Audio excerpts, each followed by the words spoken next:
Well, all right, all right, all right. Hi, everybody. I see you, soldier.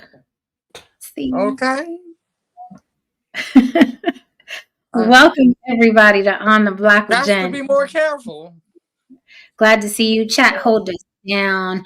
I'd like to try something new. Want to get in the habit of just getting right to the topic, right? Jumping right in, right? Because I know I like watching YouTube channels where they just get right to the point. So we're going to start doing that for you. The intro will remain because I happen to like the music and it gathers people in the room. But once we're, you know what I mean, over with the intro, we need to get right to it. Okay. My flowers are still thriving. That's how you know you got good vibes. And you're Right. right, everything around you just grows and flourishes and blooms. But enough of that. Tonight, first of all, I have to ask my team how much of the Katt Williams I still on have an hour. Shannon's Lounge did you? Yeah. I still have an hour to go, but he was just dropping bombs, man. Yeah, I watched an hour. Between him and Umar, they were just that might be the best guests I've seen online in a minute, man. By far. Yeah. By far. I agree with you 100%. So I got like 40 minutes left. There's 2 hours, 46 minutes worth every minute. I was glued. No cap. And I will go further. It is a master class. Yes. It Yeah. is a master class on business. It is a master class on psychology. It is a master class on gender roles. It is a master class on generosity. It is a master class on bullshit. Okay. Shannon Sharp wasn't even worthy No, of no, fucking that was Out of his that was scheme. my only thing. I felt like Shannon didn't have the bandwidth to hold the I wasn't the only one. I wasn't the only one thinking that. No, I was thinking like he's not capable of taking this where Katt wants to take this. Right. Where Katt is capable of taking this. Like For a number of reasons. For a myriad of reasons. yes. Yes. I don't think he's got the guts or dare I say, or will say the intellectual prowess to even take it where it needs to go. Because if he was up here and saying he's just it's like, oh, you ready to go? Let's ask the tough questions. Well, Haran Quadras is kept. He sounded like he was ready to go. He was ready to sounded pull like the pin. us. He was ready to pull the pin, and he said one thing that was not bullshit. It's actually a thing that many psychologists say. There are only 5 to 6 personalities in the world. Only That's 5 very kinds of people. That's very real. This is actually something that psychologists have been saying for a while. Yeah, if you're a studier of humans, lifelong study, you would know this. Really, and if you travel and stuff, and you start going out, you like hold the fuck up. Like they got the same characters in every scene. What I tell people all the time is that masters of psychology are often scammers, con artists. They know what kind of person they're dealing with within 5 seconds, man. And they tailor their essentially their con to that person, man. Exactly. Like that's I said, why I was saying it just wasn't bullshit. It wasn't just shit. Me and my dad, we always talk about this, how we still think like criminals many years later, because that's how you get through life. Like, because you kind of have to think like one, like to be, what's the word? Counter, what do you call it? Counter, like a defensive posture or whatever. Because you see the bullshit. Right. Well, this world is run by criminals, man. That's what I'm saying. You see through the bullshit. That's why I'm always looking around like y'all don't see it. But then I have to think they don't think like criminals, right? Like that's part of my old life. But it's still once you know, you can't go back to not knowing. Like you just mean counterintuitive. Yes, that was what I was looking for. After you, Kari, okay. We ain't gonna be here all night, so let's break down this show. Okay, I got 40 minutes left. Watching the Katt Williams interview on Shannon Sharp's channel. I ain't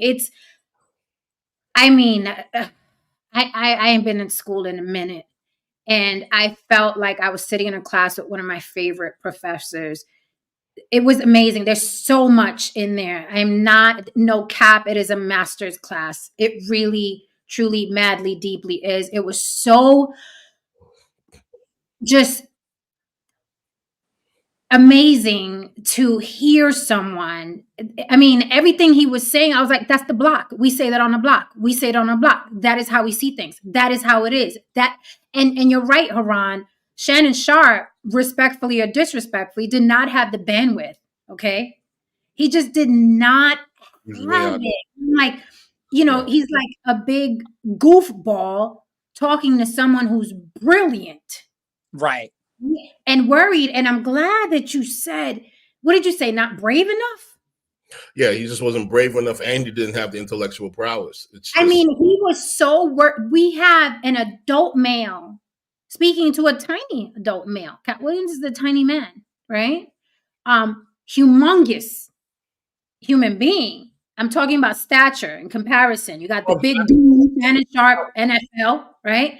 And then you have, hold on, then you have Katt Williams, right? And the whole while, the big goof, you see him shrinking because he's scared. And he keeps worrying about, he made reference over and over again to, no, I'm not going to be able to get no guests after this.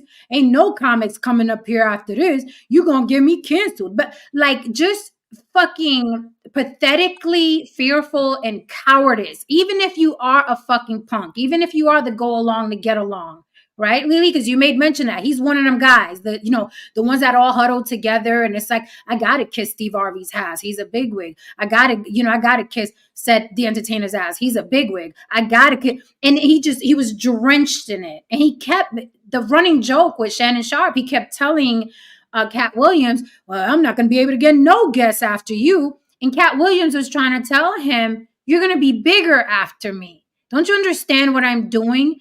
Katt literally verbalized, I'm legitimizing you as a place where the truth is told. But here's the thing, right? Shannon Sharp is still stuck in the, I gotta lick ass. What are you talking about the truth? We don't tell the truth. Successful people never tell the truth in this business. We lick ass. I have so much to say about it. I even wrote notes, but I don't want to hog the mic. I'm going to pass the mic. I know you guys didn't see the whole thing. I haven't either. I'm looking forward to going back to it. But what did you think about what it is that you saw? Because there was so many nuggets in there. I'm just floored. I haven't seen something so intellectually amazing in such a long time. And you know, it's like attracts like. So when and that's why we up here on the block, we lasted so long and this is what it is. But this is why we vibe the way we vibe. So I was just excited. I'm like, I cannot wait. I'm manifesting. I cannot wait till he's sitting with us. So all I got to say, I'm going to pass the mic. I got more, but. Yeah, I felt that too. I was like, oh, Katt, we need you on the block. Like, you like, that was just like, because, and I meant that when I said to you all in the group, it's so refreshing to be around you two and to spend so much time with you two, because I crave intellectual conversations. Like, that's a love language for me. And watching people's interviews in recent years, it have just been painful. Because I just feel like after each interview, I've lost brain cells. And to sit down and listen to that, I was just like, oh. It made me remember why I love doing what I do so much, why we fight for what we do so much. Like, he was talking about fighting for the art, how he puts the art before anything else, and how by doing that, he good regardless. He's always been fucking good. Like, it's so many different jewels that he got. And part of that, it's okay. It started with him being 13 and just saying, you know what? I've got to go. In order for me to get what I want, I've got to take a leap. He took a leap and did it. And he went through a lot of hardships, of course, leaving home at 13. But that really is what made him, right? And I always say, hard times make for strong men. And that's something that you, me, Haran, him, we all have in common that our early life was very difficult. But the trade-off, the payoff was our work ethic, our endurance, our perseverance, our ability to pivot, our intelligence, our street smarts, like all of those things. It was so much I was able to relate to. And I just felt like I was listening to like a really good friend that I was just proud of. It was really And even when he spoke about his generosity and giving back, it wasn't the painstaking, well, I got all this money, let me hook myself up to 2-3 charities. And we've seen a lot of celebrities do that. Oh, this one has this, she's attached to this charity, and he's attached to this charity. He made me teary-eyed, Lily. I don't think you got this far in it yet, but he made me teary-eyed when he was talking about how he gives back and why. Right. And it's the same thing that we do and how we do it and how we embrace people and stuff we've done for people. We ain't even, you know what I mean? We don't, you know what I'm saying? It made me teary eyed. Like, I was like, I so understand where he's coming from. And I was just like, honestly, every time Shannon opened up his mouth, I got annoyed because I just wanted to hear him speak. Like, Katt Williams could have did that by himself on that couch with a microphone. Yeah. I'm telling you, it could have been one of the master's classes that you fucking pay for. I would have paid $100 for that shit. It was that freaking amazing. I want to break down some more of the things he said. Oh my God. Haran, I thought about you when he said this. Did you hear what he said about King the Conqueror? How you do one thing is how you do everything? No. Okay. He was talking about why he don't date white women. Okay, I didn't get to that part. Okay, so basically, he was saying, hey, they're women like any other women, but they can destroy your whole world, he said. And it was funny, but not funny because, you know, we don't want to see anybody ruin. But he was like, you could be King the Conqueror and a white woman will ruin you in 2 weekends.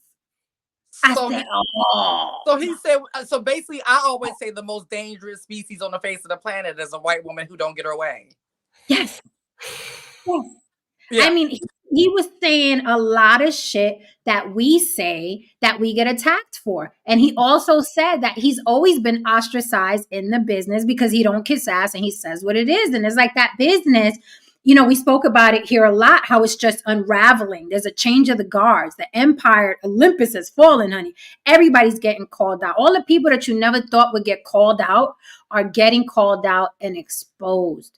You know, and it made so much sense when he said that. Like when he has a knack for saying things that put it in a perspective where it was kind of like if you were, you know, swishing it around in your mind, like he gives it to you. Like he's like, okay, this is what you've been swishing around in your mind. This is it. So the way he put, I don't date white women because I'm not fucking with my life like that, right?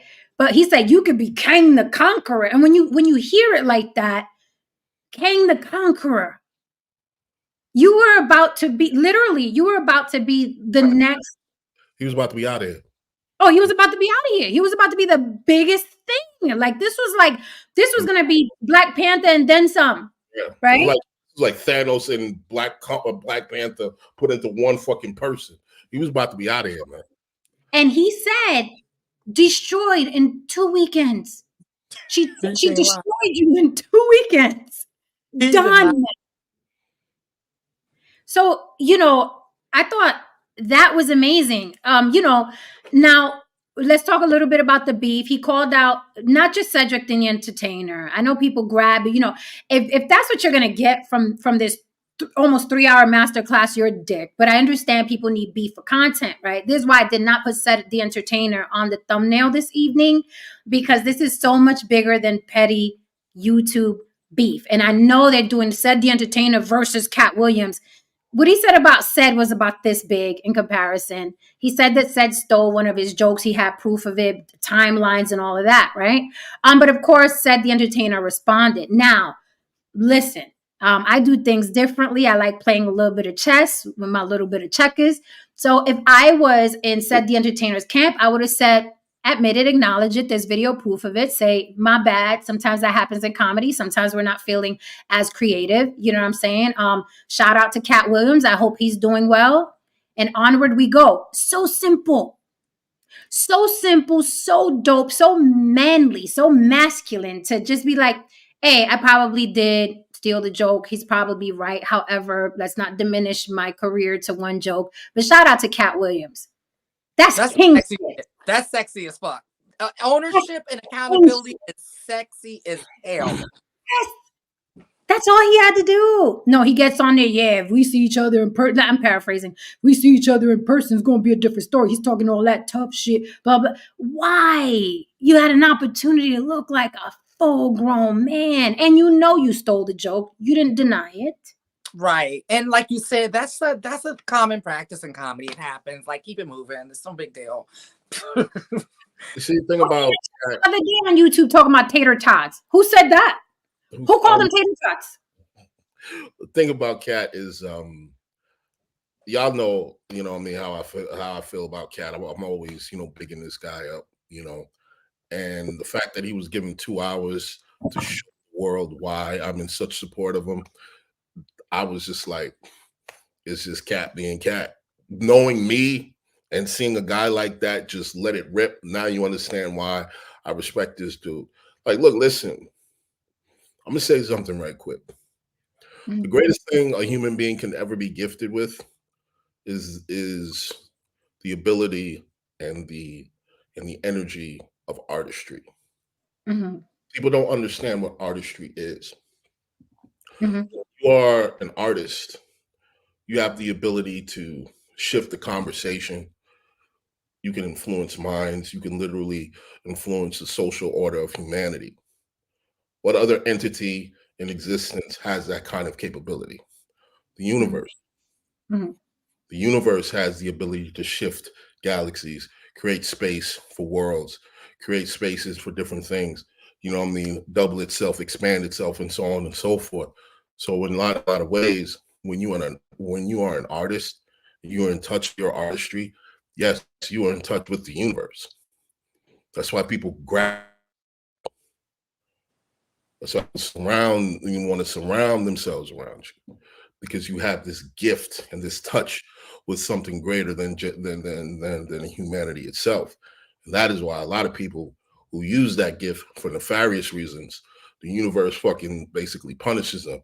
Think about all those people who use their gift for nefarious reasons, and they were and they suffered the consequences of that. And why do you think they call artists creators for that exact reason? That's you just said. It's the whole thing. Well, welcome, Jack McDack. What do you have to add to the conversation? I got a couple questions I want to ask. I didn't watch the Katt Williams thing. However, I did catch some of the Dave Chappelle net special, and over the years, I've noticed that Dave Chappelle. You have a radio or TV on? Yeah, my bad. I'm in a hotel room. I travel for work. I spoke to y'all before. Let me turn this off. Sorry about that. Carry on. Let me mute my mic real quick, or if you can do it. All right. Sorry about holding up the program. I'm back, but I haven't caught that. But I do have another question I want to tack on, because I've caught some, I guess, some commentary from the new Dave Chappelle skits.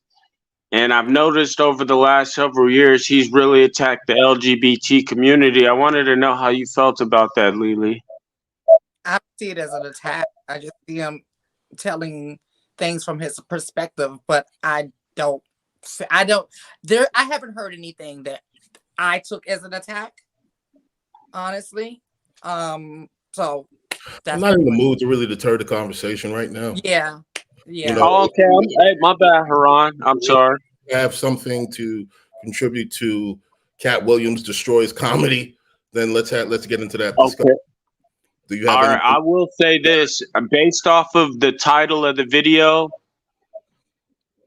the only thing I could bring and add to the conversation is I don't think that Cedric the Entertainer is funny or hilarious. I think he plays on a bunch of stereotypes like him and Steve Harvey. I don't think they really bring any intellectual, funny humor like a Katt Williams can. He'll break people down, but I would have to obviously listen to the skit to really give, some commentary on it. So I'll just let you guys, I'll continue to listen. Thank you very much, and have yourself a great night. Okay, thank you. For anyone else interested in coming up, please just stick to the topic. Okay, we'd like to stick to the topic tonight. Okay, so back to the topic. What he said about, and here's the thing. Some of the comments that I see, and I'm not, you know what I mean? I ain't picking on y'all. Right now I'm elated because to see someone with that platform that Katt has to speak such truth, I'm just elated. It's nice to see, right? We live in a world now where Sexy Red is, you know what I mean, on tour. People like Sexy Red are on tour, right?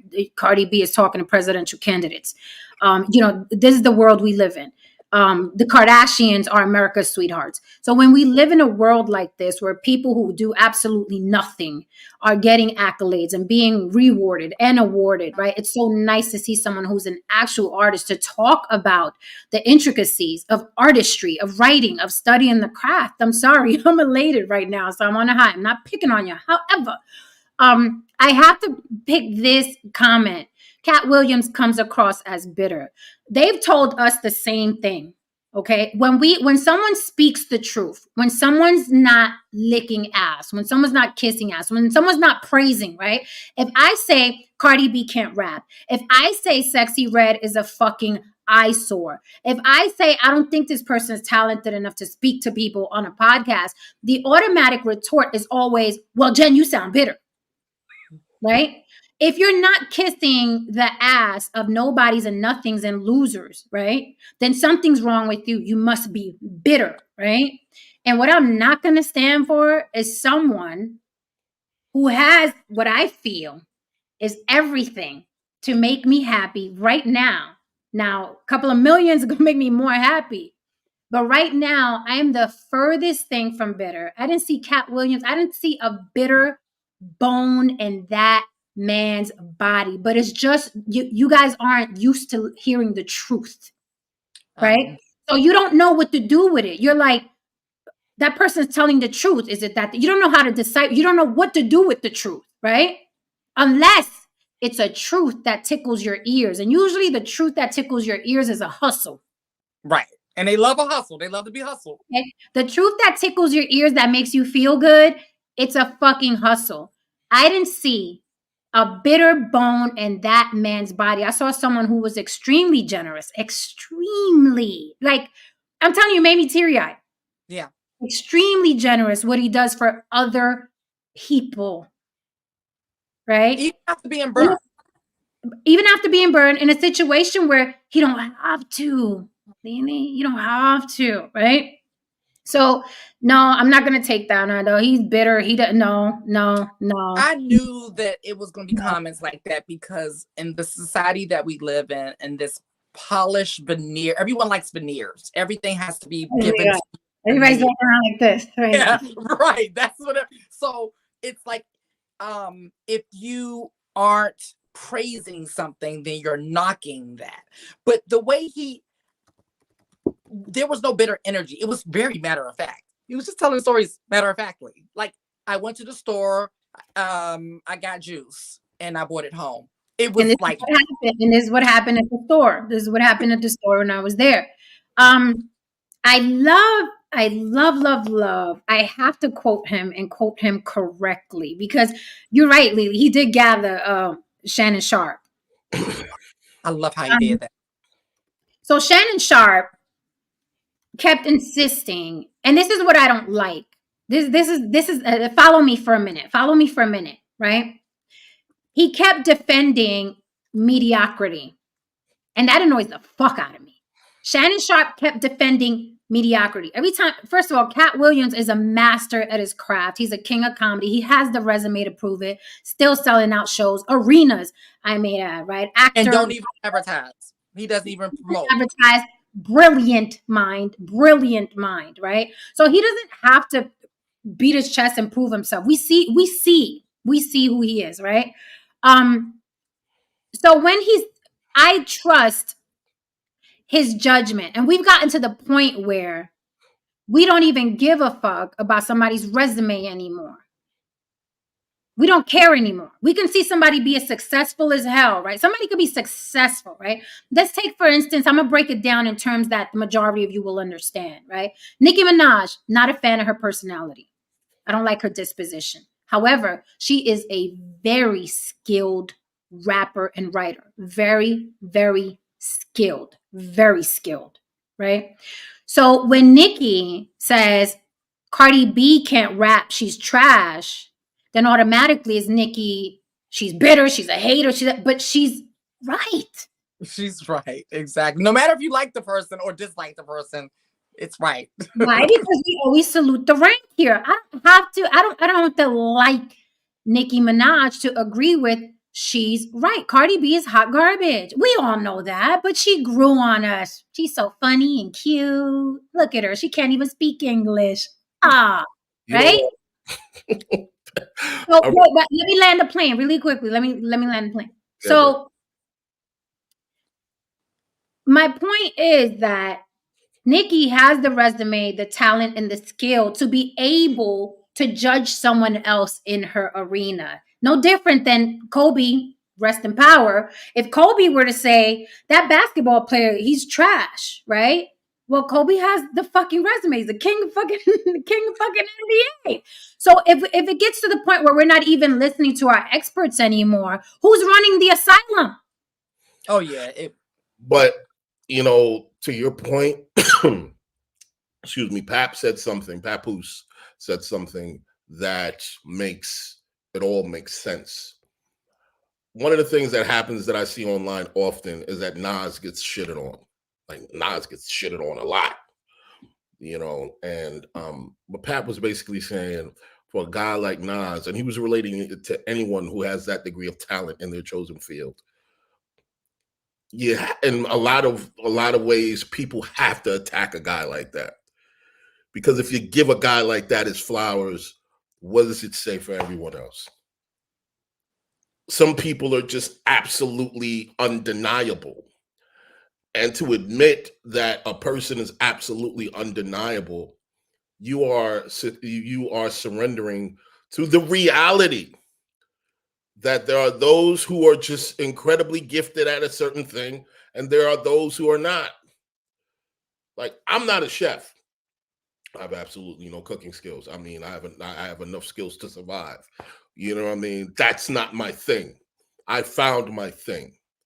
You know what I mean? And my thing that I found, I was good at that at 4 years old. Most of the time, anything that someone's good at, amazing. This motherfucker was amazing before they even went to school, okay? Before they even went to kindergarten.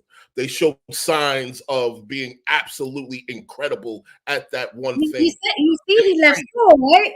Exactly, without any training at all. This person is this Eddie Murphy, all these people, Dave Chappelle, these people were incredible, you know what I mean, before they could drive, you know what I mean? And to understand that there has to be something that separates that person from the average person. And it's okay to admit that. It's okay to admit that. Because the reality is that if you stop sitting there, you know, trying to pick that person apart, maybe you'd have the time to find your shit. To find your thing that you're probably incredible in. But maybe, just maybe, you just didn't have the fucking guts and the courage to find it. So it became easier for you to tear someone else down who did have the courage to actually go after something that they were naturally gifted in. And I'm going to say one thing. I'm going to say one more thing. I'm going to land the plane on this. Mm-hmm. The reason why the truth tickles the ears is because that truth that tickles the ears, the reason why it's preferred is because it doesn't call for accountability. And love demands accountability. And truth without love is a lie. So that's why people like to be lied to and call it the truth. Because that lie never holds them accountable.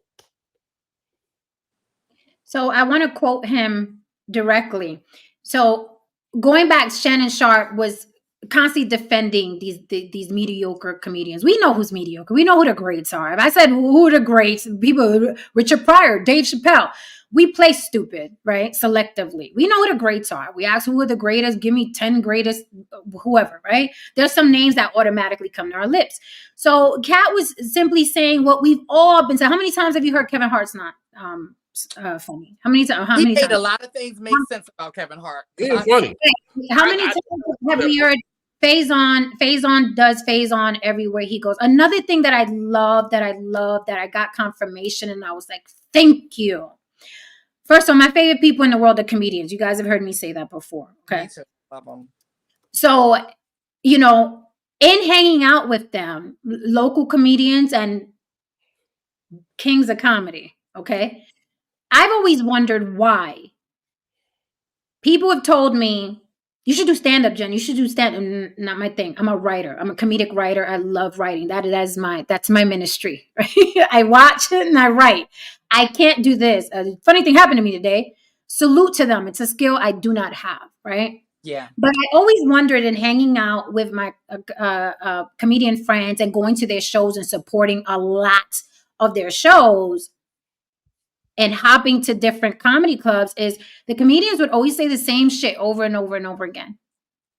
And that was that's how comedians do. They do the jokes here, they do and then I started knowing comedians 4 or 5 years in, and I'm like, you doing the same joke as when I met you. That's literally the same exact joke. And I never understood that. So I was under the impression, because I don't know the craft, oh, this is what they do. They just carry a joke forever. And then Katt spoke today. And Yes. those comedians don't have the skill to keep recreating. Creating is the key word. If you call yourself a creator, that means that you birth things.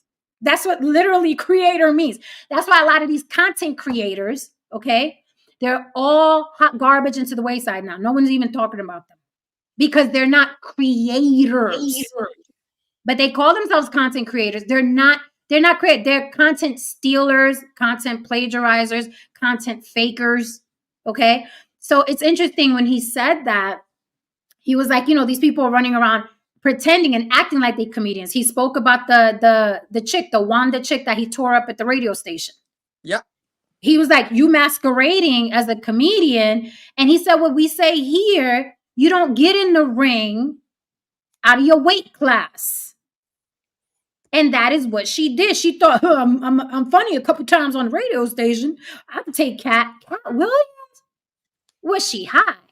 So when he was trying to explain mediocrity in comedy to Shannon Sharpe, he kept defending people. Why? Because he's a go along, get along. He's shucking and jiving on that show because he got to get the kids, got to get the guests to keep coming. And if I let Katt Williams talk bad about my guests, no one's coming here, which is fear-based. It's cowardice. It's cowardice, right? I'm not kissing nobody's ass to get them on the fucking show. Either you coming on or you're not. It's okay either way, right? So Katt Williams looks at him, and I have to quote this word for word. Katt Williams looks at him and he said, you having an unnatural allegiance to losers is not like you. Do you hear those words? You having an unnatural allegiance to losers is unlike you. Do you know how powerful that phrase is? He's sitting across a man who is in the NFL. Your nature is to fight and to beat people that are losers and less than you. That is your nature. And I'm telling you that in this industry, all across the board, it is unnatural to go along, to get along. It is unnatural. And that is what's happening in this industry. We're praising and clapping for rappers that are hot garbage, actors that are hot garbage, politicians that are hot garbage, friends that are hot garbage. It is unnatural. It's like you are retarding your brain. You know that bitch can't rap. You know that guy can't dance. Oh no, if I don't say I like him, I don't want to be a hater. I need people keep coming on the show, so I gotta say Faison is great. I gotta say Kevin Hart is great. Who's gonna come on the show? And Katt Williams gathered him together. He said it is to have an allegiance to losers is unnatural. natural. That shit was like, It was like when I got into the industry and looked around, and it's gotten worse over the years because I've been in it 20 years, and I had a break away from it and then came back, and it was way more of a hive mind. And then after 2020, it really became a damn hive mind. Like I would just be sitting around listening, and I'm like, this is fucking crazy. Like everyone is pretending to think the same fucking thing. Every set I go on, everywhere I go, everyone is pretending to think the same exact thing. This is weird. Y'all gonna understand something, man. And this is why I keep saying socialism doesn't fucking work, because at its very core, it's very democratic. And all this shit is just it's democratic thinking that everyone should be providing with the opportunity to do something. No, everyone should be provided with the opportunity to do something, provided that they meet certain requirements.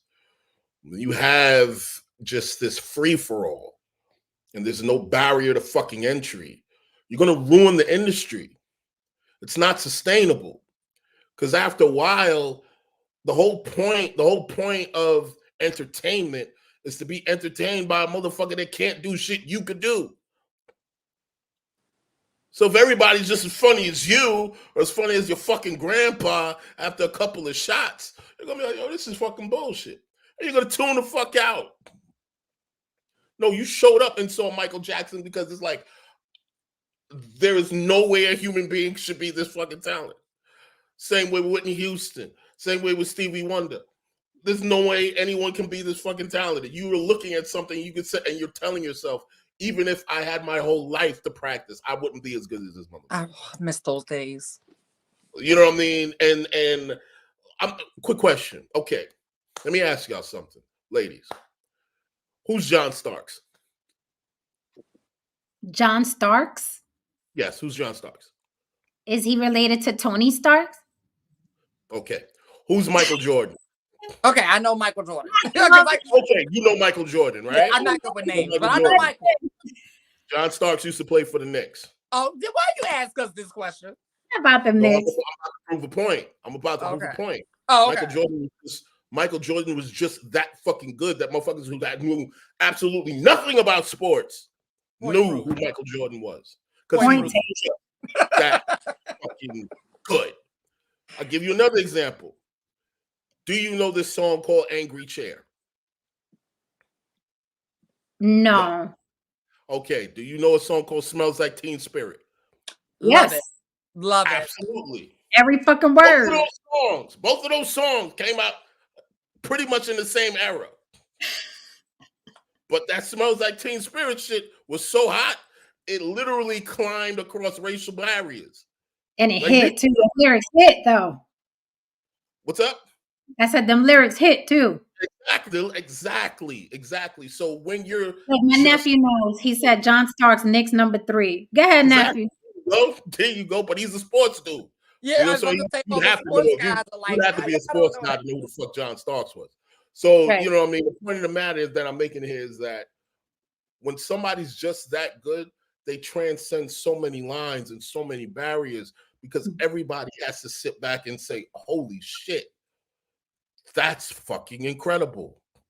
Everybody. And from black, yellow, brown, whatever. That is the one thing when we all come together. When we see a bad motherfucker, we all come together and be like, yo, that's a bad motherfucker right there. Right. And real music and real art transcends all of that, those barriers. All of that. You know, when I was growing up, I just remember what you were saying.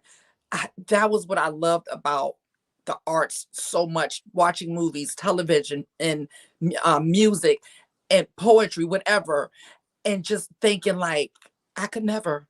Like, this is why they're there, and I'm sitting here listening to them. And then in the beginning of the 2000s, I started to hear stuff. I'm like, I could have sung this. Like, it just sounded like, I mean, and that wasn't exciting for me. And realize, but then I realized that for a lot of people it was, because they started making them, the ones who could actually sing, they started making them do that talk singing thing.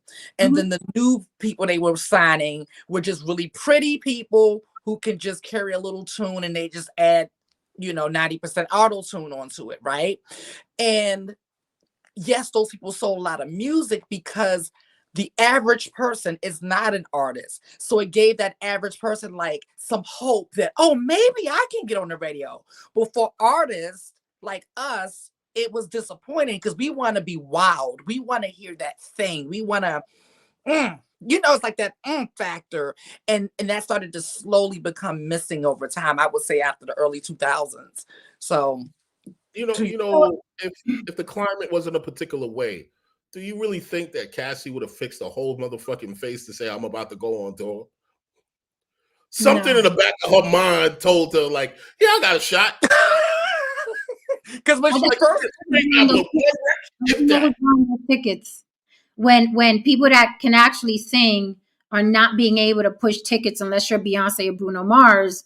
I just want to know who's buying Cassie tickets. Y'all buying Cassie tickets? I want to know who's buying Cassie tickets. If she just, only if she sit down, or I won't even do a thing. I'm about to say, sit down and give us the tea. But one of the only people that I can say right now, the talents that I can say right now that's getting her just due is Doja Cat. She deserves all that shit. Much deserved. Yes, her and whoever's giving it, the devil, whoever they claim is giving her, whoever. Salute to all of them, the demons, the devils, the Illuminati. Shout out the Illuminati, whoever it is. So I wanted to feel free to super chat, y'all, and also support the show. Cash App on the block with Jen. Let me throw the banner up. I forgot. I was so excited about this Cat Williams things. I forgot to pay my bills, honey. But you can buy me a smoothie. It is floating on the bottom. Cash App on the block with Jen. You can also super chat. So I wanted to grab this. Hit that like too. And I'm sure my likes are looking hungry because y'all come to look. Okay, and it is a pretty site, but hit me with the likes. Okay, those are free. So Adam Hearn says, to be fair, Shannon, he is still transitioning from athlete to media. In his normal life, he kills mediocre athletes on the regular. He is probably being mentored by fellow ex-jock Michael Strahan. Sounds like you're making an excuse for a coward, sir. Sounds like you're making an excuse for a coward. To me, whether he's in an unfamiliar arena or not, okay, you have to be able to say it with your chest. He had an opportunity to not act like a little punk, because here's the thing. I think a good journalist, again, these guys aren't journalists. They're like, oh, everybody's podcasting now? Give me a microphone. They're not journalists, okay? He could have sat there and let Katt go off. Long as he didn't agree, long as he didn't say, yeah, Faison is whack, Kevin Hart is whack, he would have been fine. He would have been fine. And here's the thing. If a Kevin Hart, yeah, you could be neutral, that's journalism. If a Kevin Hart or a Faison Love or Cedric the Entertainer would have been like, I'm mad at you. You let Katt go on your show and you didn't stop him. Well, that's what the fuck I do, because if I don't do that, now you're trying to control me. And we're not doing that. So obviously Shannon Sharpe feels subordinate to Steve Harvey, Cedric the Entertainer, Kevin Hart, which is what happens when these guys are exposed and you're like, why did somebody take 25 minutes to say anything? Well, because they all go along, they get along, they all protect each other. This is why people come out 20, 25 years, because they're just as scared. And I'm so glad men are showing how fucking scared they are of the gatekeepers. Shannon Sharpe is showing it. That other weird looking guy, Christian Keys, is saying it. Some billionaire was trying to get my ass. I'm glad men are coming out and showing how scared they are of the gatekeepers. Now you know why women are afraid of the gatekeepers. You see, men are afraid. Oh, you gonna get me canceled, Katt? No one's coming on my show. Oh, woe is me. You're a full-grown man. You kill men on the field. You can't sit there and be like, hey, this is your opinion. I do that joke up here. The opinions of people on the panel are not necessarily the opinions of the host. Especially when I talk, she says that. Yeah. Like, yo. It's appropriate to say it then. Look, listen, I already know once this shit pops off, motherfuckers gonna sit me down and be like, yo, fam, what's all that shit you gonna say? What you saying? And I'm gonna double down. I'm gonna stand 10 toes down. It's just gonna be what it is. I'm not gonna sit there and get on some new shit. Look, listen, man. You know, when Shannon brought on Brittany Renner, I was like, this dude going down a path he ain't got no business going down, man. He just bring some athletes on there, talk football, whatever. But I knew what he was trying to do. But I knew it wasn't going. It's not his space. You don't have the wherewithal to really handle what that is. See, the thing is, believe it or not, ladies and gentlemen, if you're old enough to remember, people such as myself and Jen and Lily, we grew up watching real journalists who ain't give a fuck, journalists who put themselves in harm's way, journalists who got death threats. We're talking about Dan Rather, Tom Brokaw, you know what I'm saying? I mean, all that, you know what I mean? Whatchamacallit, even hip-hop journalists, they actually had no problem saying if your album sucked, if your shit was terrible, they would say these things. Then at some point in time, the journalists and the truth tellers, or at least those who would at least create a space for the truth to be told, started mingling with the people that they were broadcasting on, that they were actually trying to expose the truth with. They wanted to become celebrities themselves. And once you want to become a celebrity and not an artist, that's when things, you know what I mean, get skewed. See, Katt doesn't want to be a celebrity. He wants to be an artist. And when you want to be an artist, you'll always have a fucking problem, because artists can't be controlled. Celebrities can be controlled. Exactly. First thing they'll tell you is that we'll take your fame away from you. That's the shit that you covet the most. We'll turn you into a degular motherfucker, you know what I mean? And you won't be at the Met Gala, you won't be here, you won't be there, you know, so on and so forth. Look, listen, again, I'm gonna land the plane here. We can go back again to with Kang the Conqueror. That motherfucker was so incredible. Marvel waited. $1 billion fucking company. And we all waited. All did. We all waited.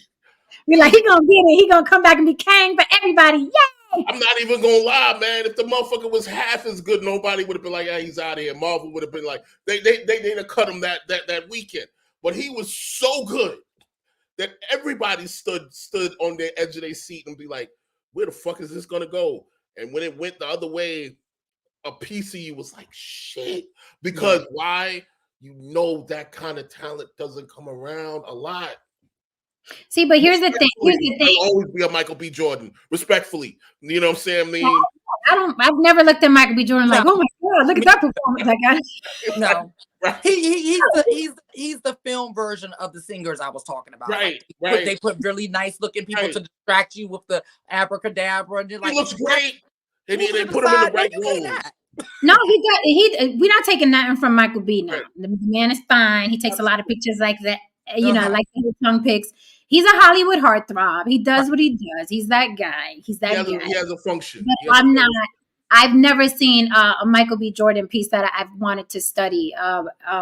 You know, Jonathan Majors. I have his performance in Creed. You already know how I feel about that. Absolutely. You know how I feel about that. Absolutely.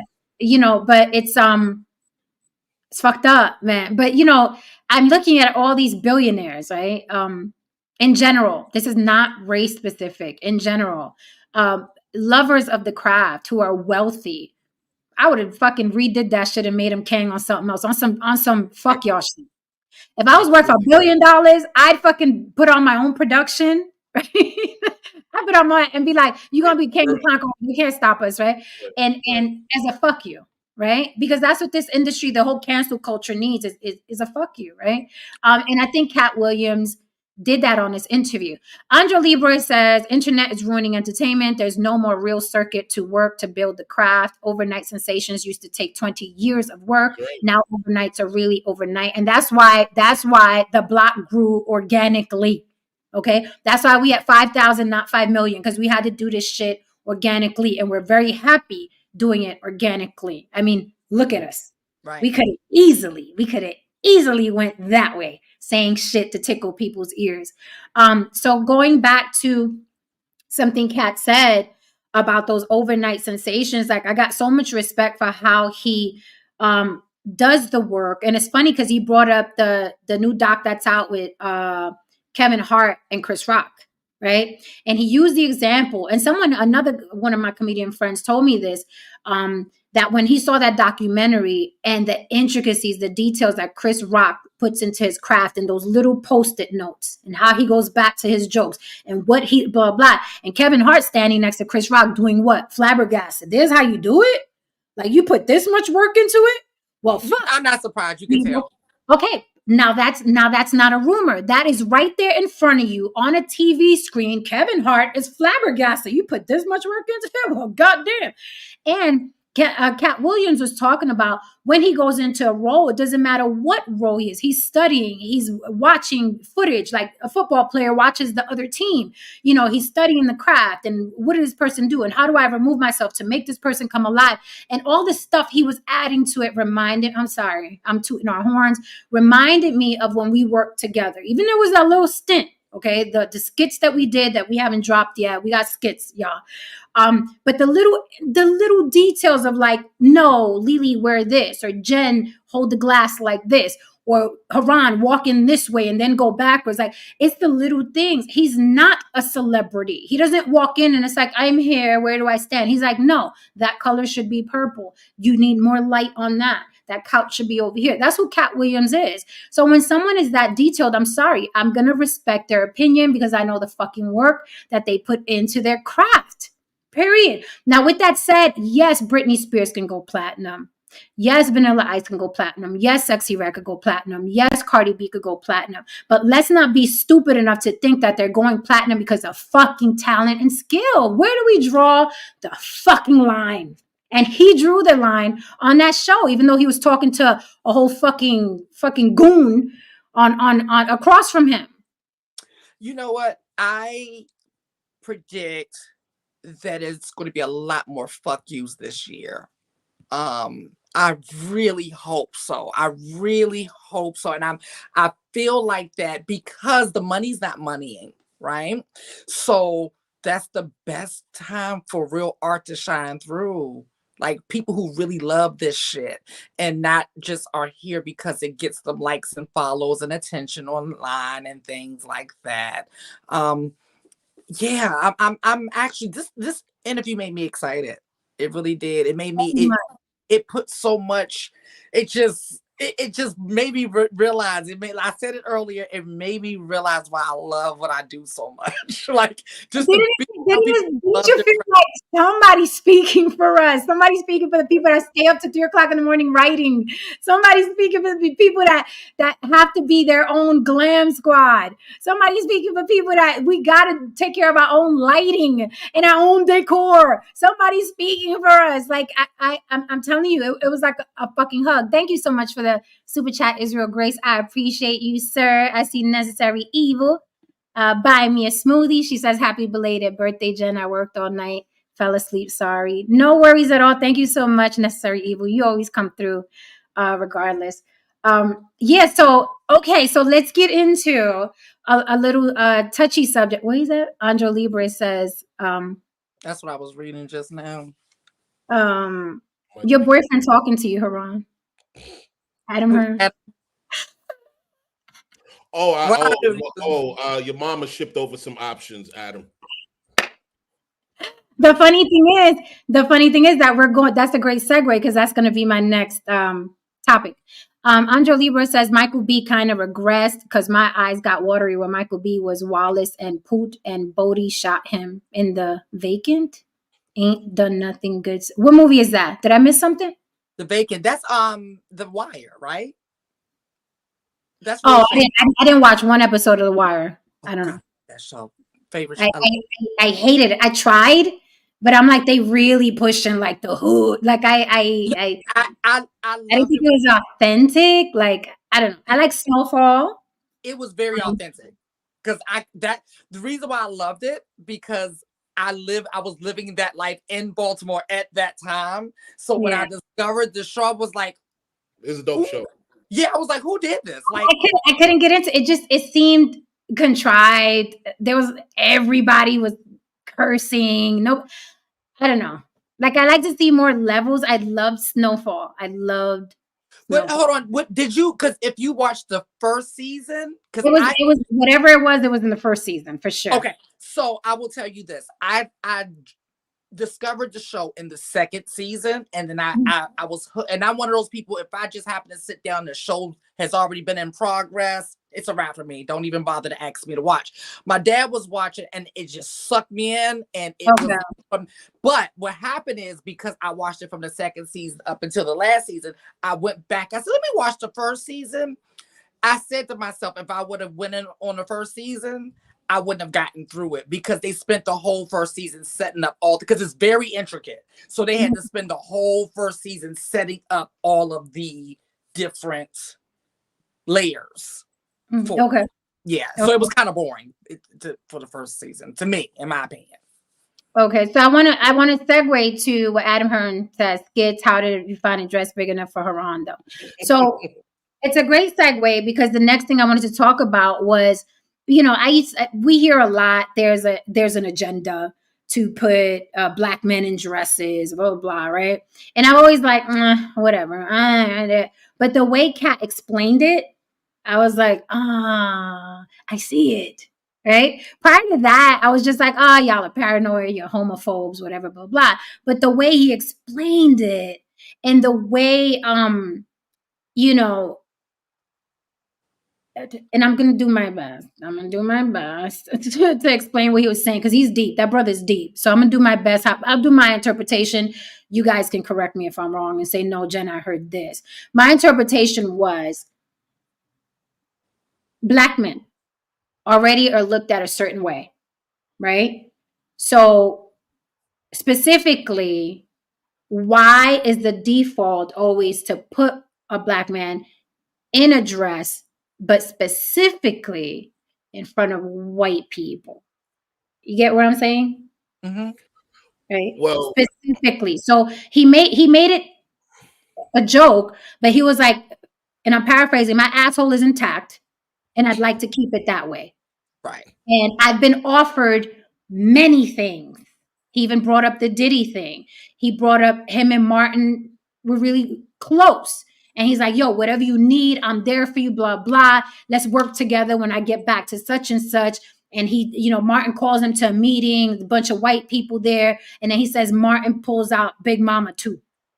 And he was like, the fuck is this? Like, he's like, motherfucker, we already played that role. And we played this type of role. And we don't have to do this no more. Like, we don't have to default to the dress, right?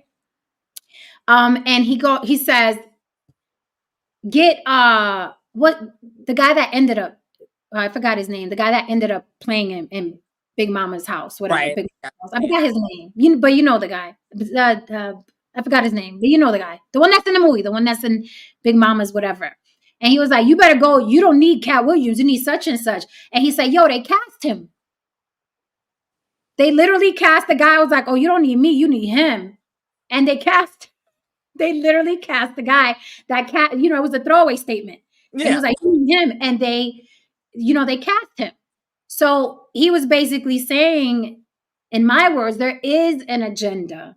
And he's not going to partake in that. But then he spoke about, he spoke highly of the LGBTQ community. He was like, I ain't got nothing against them, blah, blah, blah. But however, there is that agenda. Now, he didn't use the word agenda, but thank you so much, Fahim Jackson. See, the chat's going to come through every time. It's Brandon T. Jackson. That is who it is. So he was like, you need Brandon T. Jackson. And he said, they cast him. They cast him, and that's who played in Big Mama. What do you guys think about that?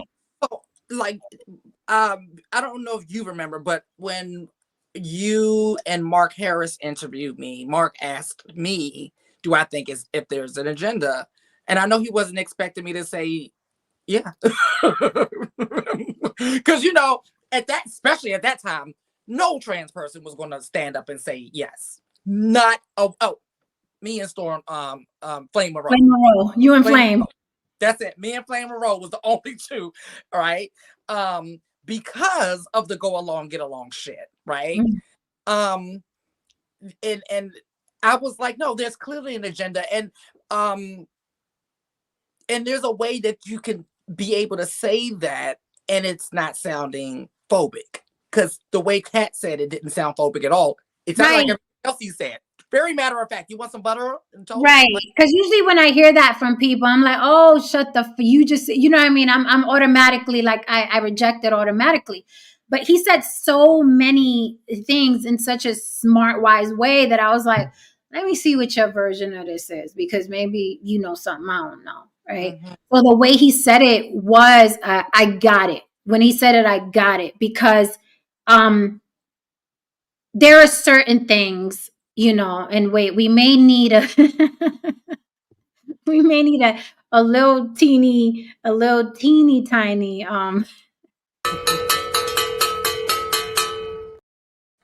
just a little bit.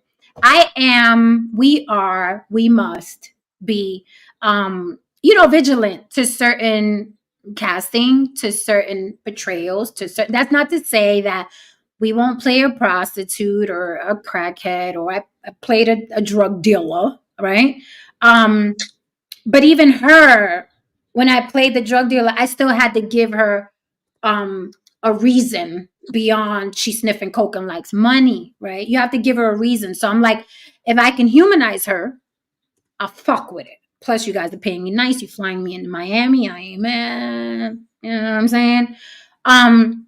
But like Katt, he was up for a role, and the character had to be sexually assaulted in the bathroom. And it was like, it's a comedy, right? And he's like, I can make this 10 times funnier without the sexual assault. So let me do that. And they gave him, and I'm sure he's very convincing. I'm sure Katt can be very convincing in a fucking meeting. So they let him do that, right? So it reminded me of the role that I played when I played the drug dealer. Unfortunately, a lot of Black and brown people, they're getting money to do films, but they are not artists. They're not filmmakers, respectfully. And my character had a lot of, no lie, Tony Montana lines, Scarface. Like literally. Like I was reading the script, and I was like, Al Pacino already said this in Scarface. I'm not sure.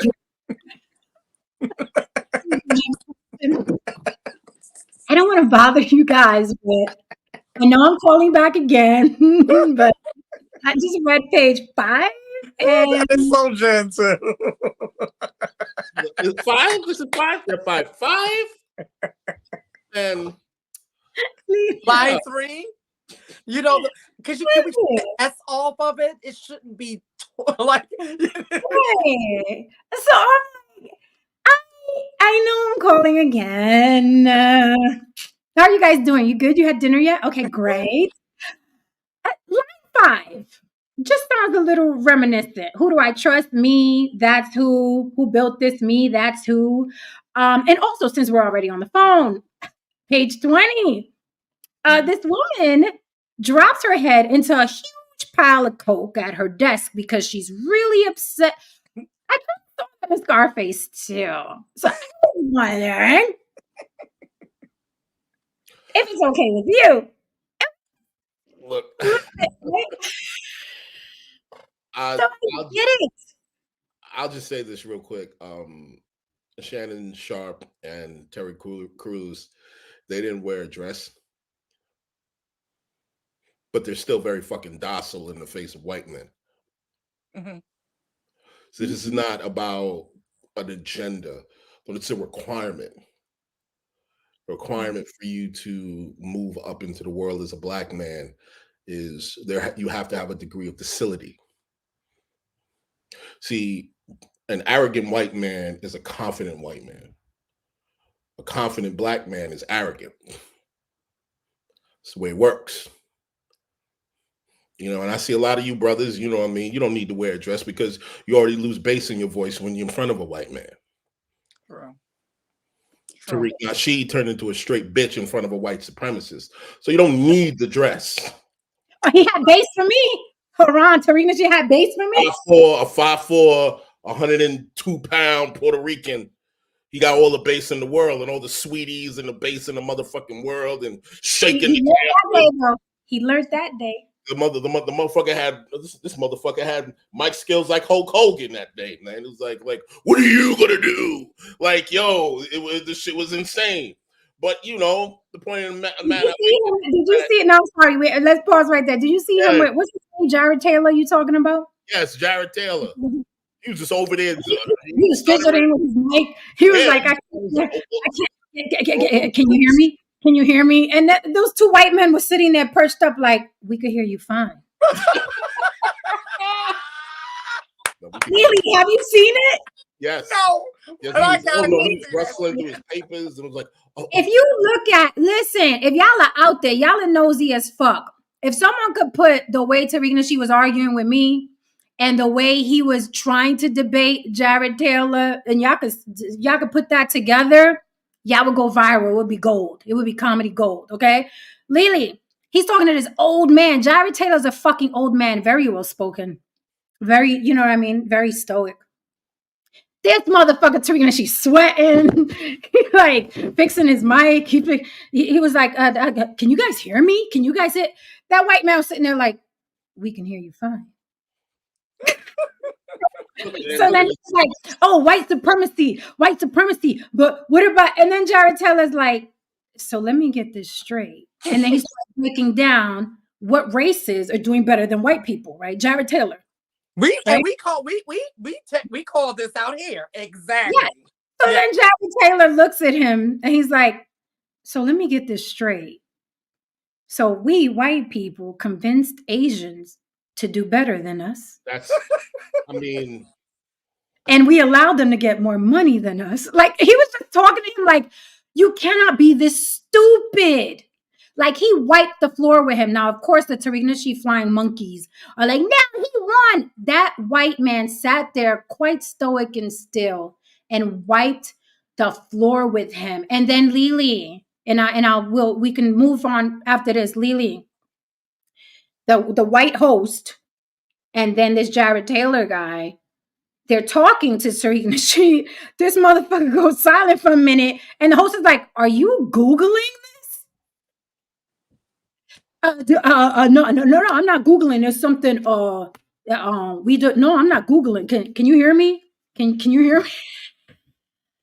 This motherfucker was. There has to come a time in your life where you just have to concede the notion that you don't got enough guns. Right. Your arms are too short to box. And there's nothing wrong with that. Because if you show up, in certain rings, I wouldn't go in verbally. Like, because if you show up to the bloodbath, it was like the story I told you where 50 was, talking to Mike, and Mike looked like he was getting agitated, and 50 in his mind was like, "Oh shit, I'm about to fight this." Like, because 50 in his mind is like, at the end of the day, he old as shit, but this is still Mike Tyson. I'm way out of my fucking, No, listen, I said, first of all, I think Umar is very entertaining, Dr. Umar Johnson. I would love to get him on the block in any capacity. However, I would not challenge Umar to a debate. It's going to be strictly an interview. That's all we're going to do that day. Let me tell you something. A smart fighter knows when you are not in your weight class, bitch.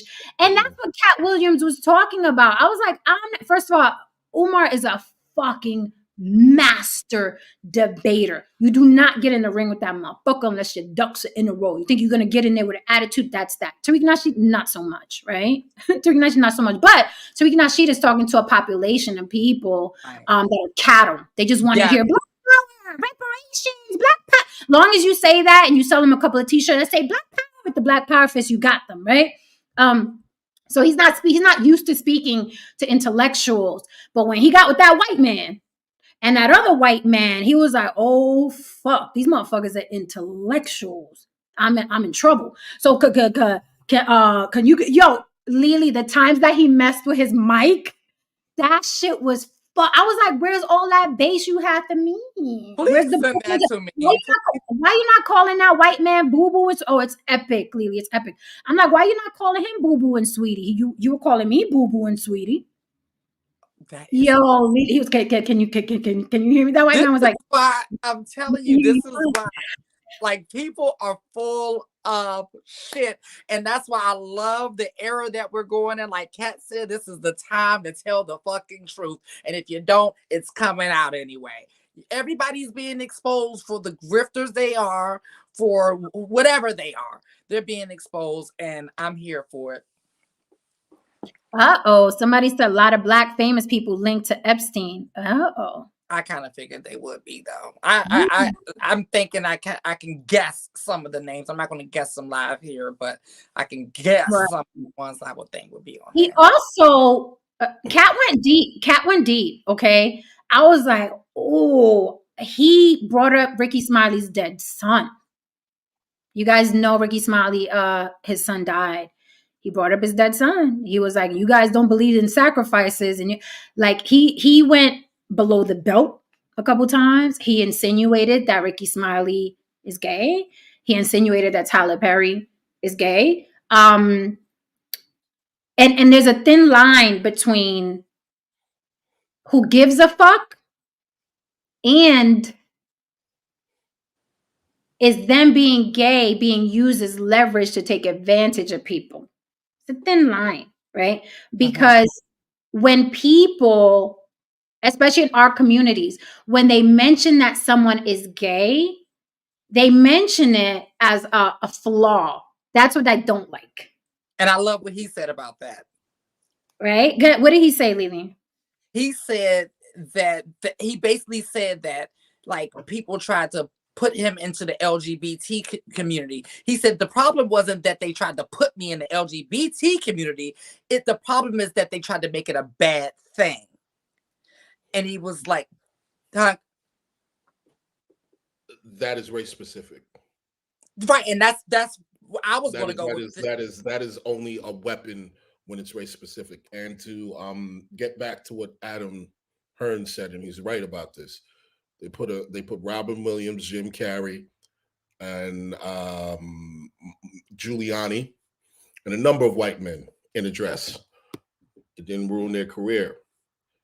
When it comes to call it what it is, when it comes to ideas about masculinity or hypermasculinity, white men have a space. They got wiggle room.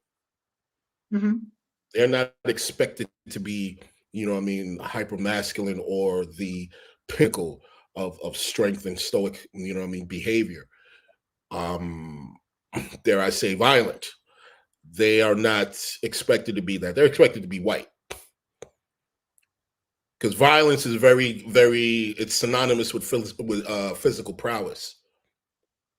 Being masculine is very synonymous with physical prowess. And as Black men, we are synonymous with physical prowess, whether it be athleticism and so on and so forth, and being super masculine and shit like that. So when you say a brother is gay, it's an attack.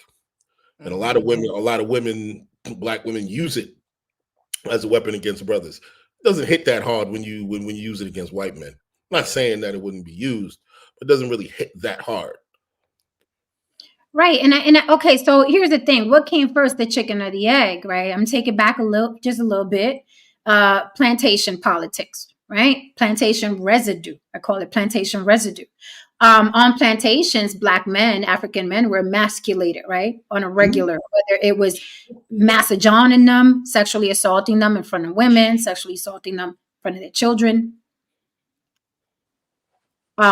Having two Africans have sex with each other, the Mandingo effect, all of that, right? All of that happened on the plantation. Now, is that where it became taboo to associate Black men with homosexuality? Or like, what came first, the chicken or the egg? Because the Black community is extremely homophobic. And I'm just using the word homophobic so we could get through the conversation. I know a lot of you people are going to say, I ain't scared. And I understand. I'm just using it because that's what we're familiar with. So the Black community is extremely homophobic. So are Puerto Ricans in Puerto Rico, by the way. It's thick over there. So do you think that a dress on a Black comedian wouldn't be able to be as weaponized as it is if the Black community wasn't so homophobic, or you think it's deeper than that? White men still some way, somehow want to emasculate Black men, because that's a deep conversation. Do you think white men, because white men put white men in dresses too? Right. But they're still White, in charge. a lot of white comedians in dresses. It's been happening since Shakespeare, since the stage. But they're That's still a- in charge. that's a- You can still be in the dress and still take that shit off and still be a white man and in charge, in a sense. You know what I mean? When you're a Black man, it's twofold. It's a very layered conversation. It's a great, you know what I mean, conversation to have. It's like, first of all, we got to look at it. It's like jail. A lot of times in jail, that shit really ain't about sex. It's just about taking a person's power. And they rape that man, you know what I mean, in a setting like jail. Now, also mentioned that in West Indian culture, one of the reasons why, yes, our culture is so homophobic, particularly with Jamaicans, is that there were a gang of fucking buck breaking farms in Jamaica during slavery. So yes, it's the residue of that, of the buck breaking, the conditioning, and so on and so forth, and the fear of that, the trauma of that. Okay, so in the Black community, it's automatically associated with That's one of the things. That's definitely which even that's why they said that. That's what they said about Diddy too. And the trauma is passed down. You know, That he would, right, that he would be doing that basically to have power over men. Yes. Look, I said that myself. I've said, hey, I'll crack an ass, but now I got that on you. Right. But that's what it's about. It's not about sex. And that's what people keep equating it with. They keep equating it with queerness.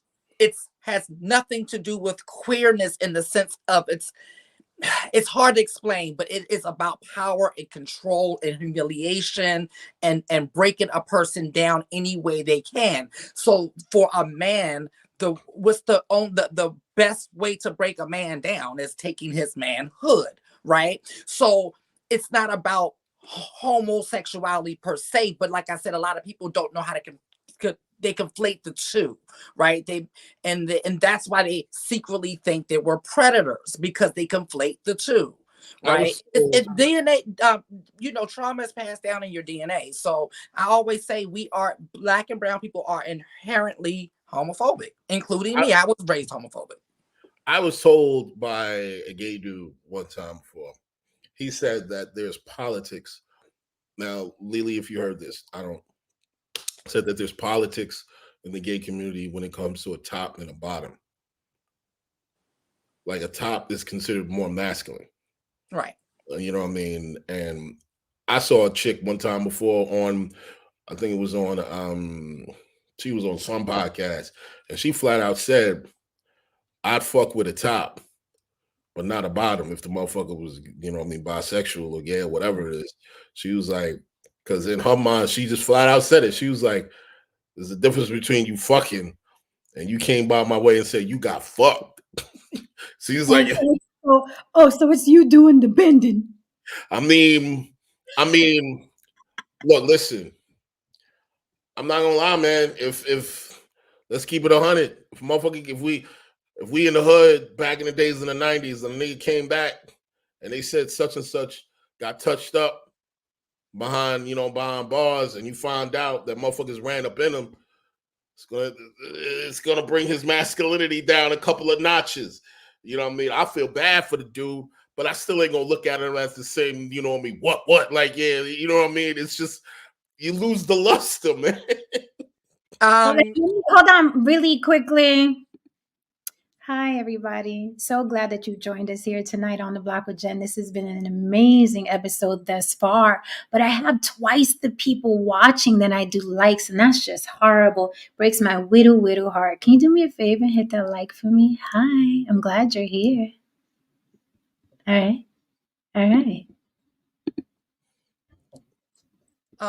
To your point, Haran, I am guilty of being one of those chauvinist. Yeah, because you're a fucking woman. Look, listen, you're as a female, your biological imperative. That girl, when she said what she said, you know what I mean, on that podcast, her biological imperative said, it's okay if he fucked him. You know what I mean? Because her biological imperative is still saying, he was sexually dominating another person. So for a woman, you know what I mean? It's just like, yeah, we can make an exception. Some women, you know. Now, if for a woman, if she's a man beaten, dominated, all these other things, financially dominated, just dominated, period. You know what I mean? See the look on Jen's face, she's like, oh God. You know what I mean? I know I can't come back. I'm gonna say something that's deep. I'm gonna say something that's deep. This will probably get you to hit the like because you're not gonna like it. I'm gonna say something that's deep. When I see a man that I'm not talking about a rough patch. Okay? I'm not talking about a rough patch. I'm talking about a lifestyle. There's a difference between a rough patch and a lifestyle. When I see a black man, any man, okay, constantly crying about how he can't get it in this life, living a very mediocre life, living a life specifically of the white man. I can't do this because of the white man and the white man. And it's the biggest turn off ever. Because what you're telling me is you were still the white man's boy. Mm-hmm. Okay. And y'all don't like that. Okay. Y'all don't like hearing that.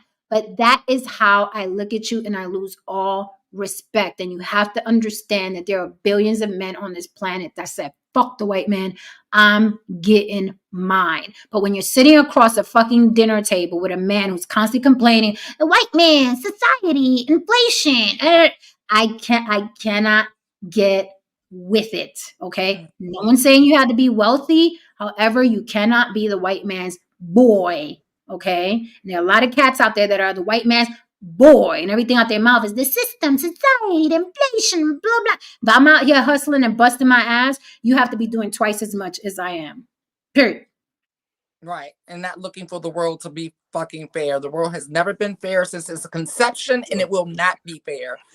So that, and this is the other thing to Haran's point earlier about black men being expected to be these super hyper aggressive, hyper sexual, like that's not the average black man. Black men come on a spectrum just like every other man, right? So don't let people try to trick you into thinking that you have to perform and cosplay these other things, because that too is what make women disrespect you, because you're portraying, if you just come in as you are, then you'll attract who you're supposed to have. So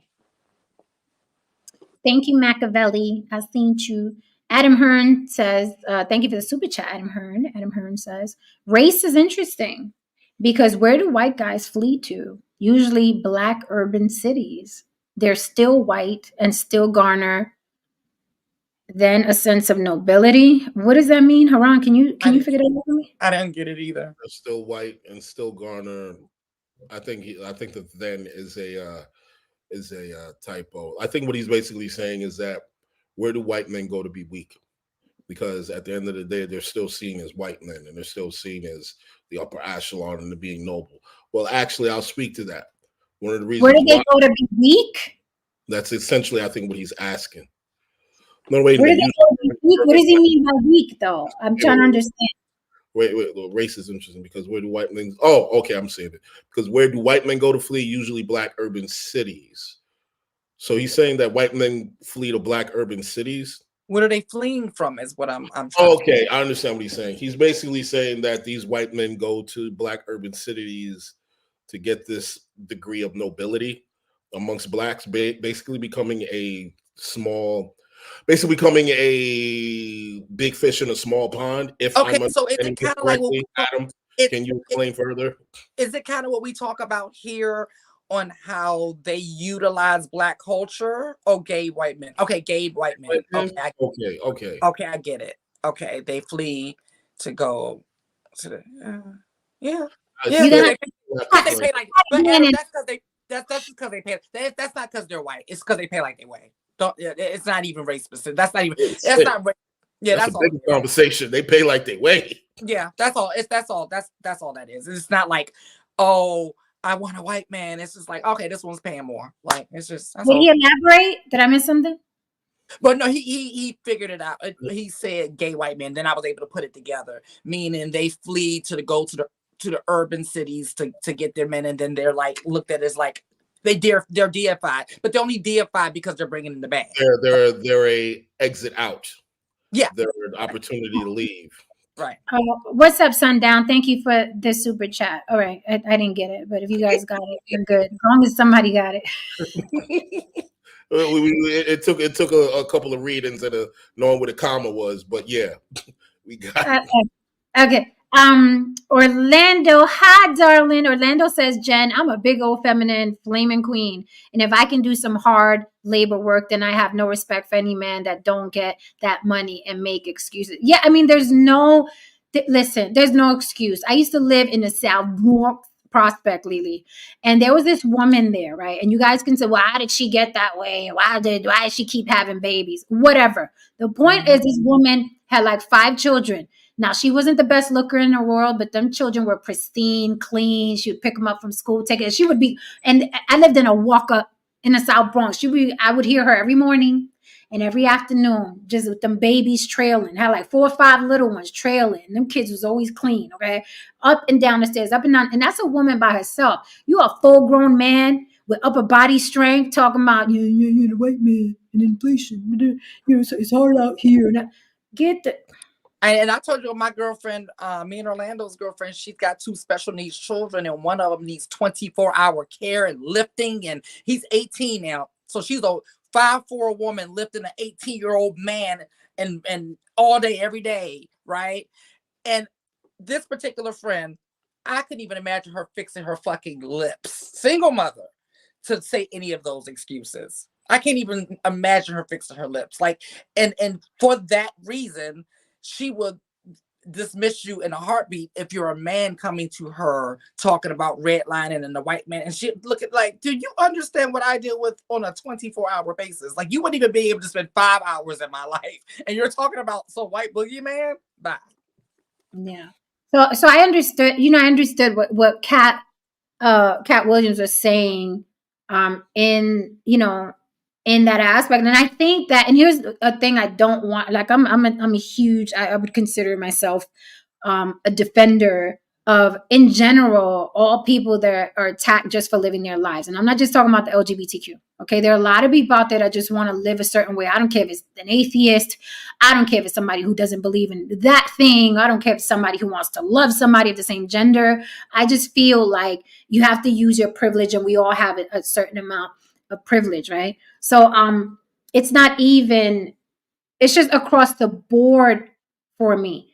With that said, I do feel like even heterosexual men, if it's genuine, if they feel like I can't get with that, I can't get with being gay, I don't understand it, that's also their right. I don't automatically jump on somebody's throat and say, you homophobic. No, they just don't understand a thing. It's like, one of my dearest loved ones, relatives, we have someone that's ill in the family, and they asked me, hey, do you think it's a good idea? Should we post the person's picture and ask for prayers and stuff like that? And I was like, I don't do that. And but I told you, I don't explain my beliefs and not beliefs to my family, right? But they have every right to feel that way, and I have every right to say, no, I'm not the girl that's going to post the picture and be like, hey, ask for prayers. Yeah, that's not me. In their defense, I never explain that I'm an atheist to them because it's a long fucking story. Right. And it doesn't matter. It doesn't matter if someone's gay. It doesn't matter if they don't want to vote. It doesn't matter if they do vote. Everybody has a right to live how they want to live. And here's the kicker, without explanation. So when Katt Williams says, look, I'm not throwing on a dress, I'm this type of person, I'm hecho y derecho, I'm a heterosexual male, this is how I am. He has every right to have those beliefs without being, you're a homophobe. But if you notice, he also said that people were trying to make him the enemy of the LGBTQ, right? He was like, the LGBTQ, they don't even want me over there. So how are you trying to throw me over there, right? And make me the enemy of this community that they don't even want nothing to do with me. Like, what do you know what I mean? But that's all the outside people. Like, I know this interview, they're going to dissect it and try to pit people against them. They're going to pit Steve Harvey against them because he said something about him. They're going to they already pit said the entertainer against him. He says something about him. They're going to pit Kevin Hart. And here's the thing. because it is like this go along to get along gang, you know, the phone calls and text messages already happen. You know, Steve, Kevin Hart, said the entertainer, you don't know they already got on the phone with each other. You already know the text messages flew back and forth. You already know they called Shannon Sharp, right? And what they're going to do is, because of ego and pride and because they know they got each other's back, and the way he spoke about them was like the three horsemen, the comedians I just mentioned, they're not going to play chess because they feel like I don't fucking have to. I got fuck you money. But I think a king should be noble. That's what I think. Sometimes a king says, you got it, because he already knows he's a fucking king and he knows that he is truly talented and skilled, didn't have to fuck nobody in the ass to get there or get fucked in the ass to get there, right? And that's why I said, if I was said the entertainer's handlers, I would have told him to say, yeah, I may have taken his joke. My bad. Sometimes comedy gets messy. It was a bad month for me. But salute to Katt Williams. I hope he's doing well. I hope his family's doing well. And he could have went on with his life. No, what does said say? He claps back like it's Joe Budden against Drake. What are you doing? It's weird. We're in a weird ass time when you got everybody beefing. What the hell? We're gonna have Shirley Caesar and Patti LaBelle next week beefing. One of the things I think we need to keep in mind is that, as we've said before on the show, everyone has a degree of privilege, and but however, everyone doesn't perceive their privilege in the same manner. For instance, I understand that I have a degree of male privilege. However, it doesn't absolve me from going out there and putting in the work. Manhood is earned. It is a journey. It is filled with ups, downs, you know what I mean, triumphant moments, losses, so on and so forth. This is a journey, a constant journey.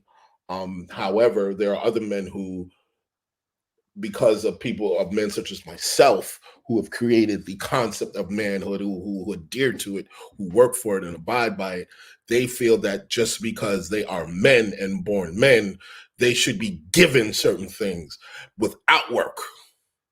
It's like white people, you know what I mean? There are white people out here who put in the work. Obviously, there's the reason why there's white privilege is because there was a gang of white motherfuckers who actually had no problem killing whoever needed to be killed and doing whatever needed to be done in order to get to the top of the fucking food chain. However, that because of the hard work of those white people, they shouldn't have to do anything but show up and be white. You know what I mean? So for of course, you work hard, of course, because what the fuck else you gonna do? You're a fucking woman. You know what I mean? At the end of the day, you don't have the privilege that, you know what I mean, certain dudes might have in certain situations. So of course you gotta double down on certain situations. Of course you gotta swell up in certain meetings and so on, because you're already perceived as weak the moment you walk through the door as a woman. You know what I mean? So I understand these things. And I think that at the end of the day, this is why a person like Katt is so threatening, because when you can tell the truth and you have absolutely no inkling of fear in your heart, most people are afraid of that, because most people don't have that, man. You know what I mean? To tell the truth and be like, that motherfucker said one thing because Shannon asked him if he was scared, and he was like, those motherfuckers are of Satan. Satan can't create anything. I'm not afraid. I loved when he said Afraid of that. what? Yeah. And I was like, yo, man, this little 4'3" motherfucker got more bigger balls than you, man. You over here, you could rep out like 300 fucking pounds, and this motherfucker, you over here just over here in the couch, like, well, Katt, I think you need to put down that car, Nat. You don't have too much. Did you see when Katt did it back to him? Right. Did you see when Katt took the drink from him? He was like, I think you need to stop drinking now.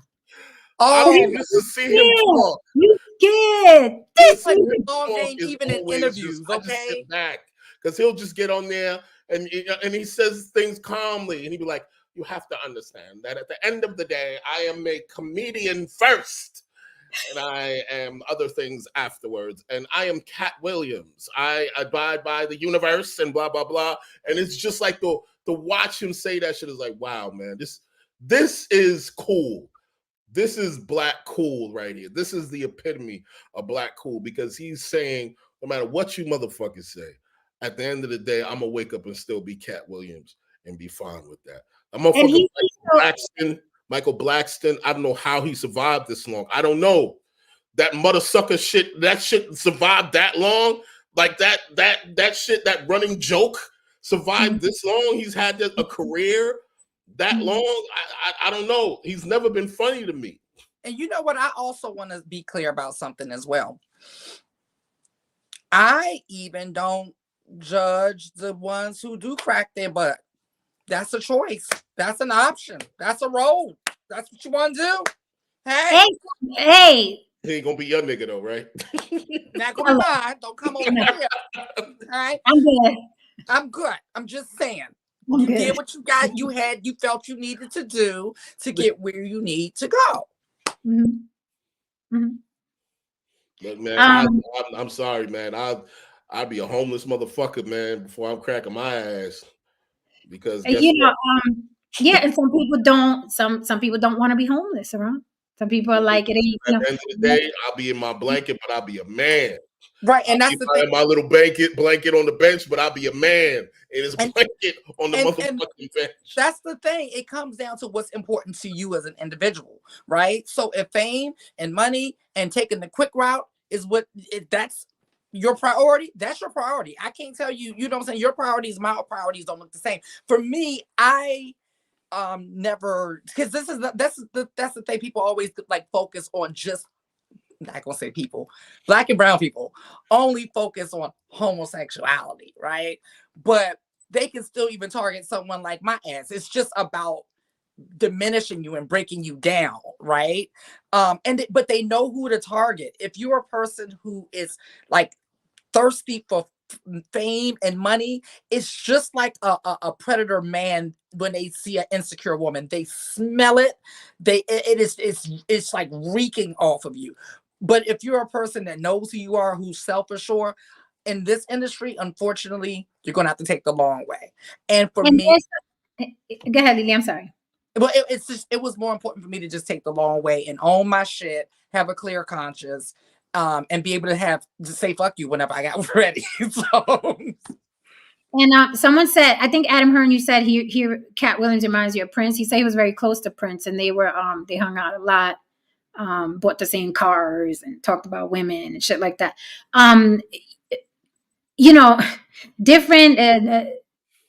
Different strokes for different folks. He even made fun of, I'm telling you, he just dropped bombs on comedy in general. He even made fun of Chris Tucker. He said, what grown man lets another grown man call him Christmas. Michael Jackson gave Chris Tucker a nickname. He was like, Christmas, I'm gonna call you Christmas. He was like, you ever had a grown man? He's telling Shannon Sharp, you ever had a grown man give you a nickname like Christmas? Like, he dropped so many bombs on the entire. Just to let y'all know. In this shit. Well, first of all, Michael Jackson was an asshole. You know what I mean? Michael Jackson was an asshole. Because I give my girls nicknames if you're special.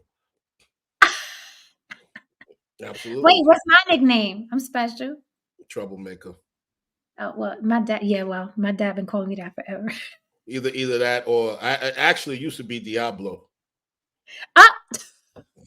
Ain't the first time I've been called Diablo. Right. Ain't even that insult, honey. That's a compliment. So, again, he spoke about Michael Blackson. He said that it's funny that when he saw Michael Blackson doing that whole bit, he was like, Michael Blackson is an African pretending to be an African.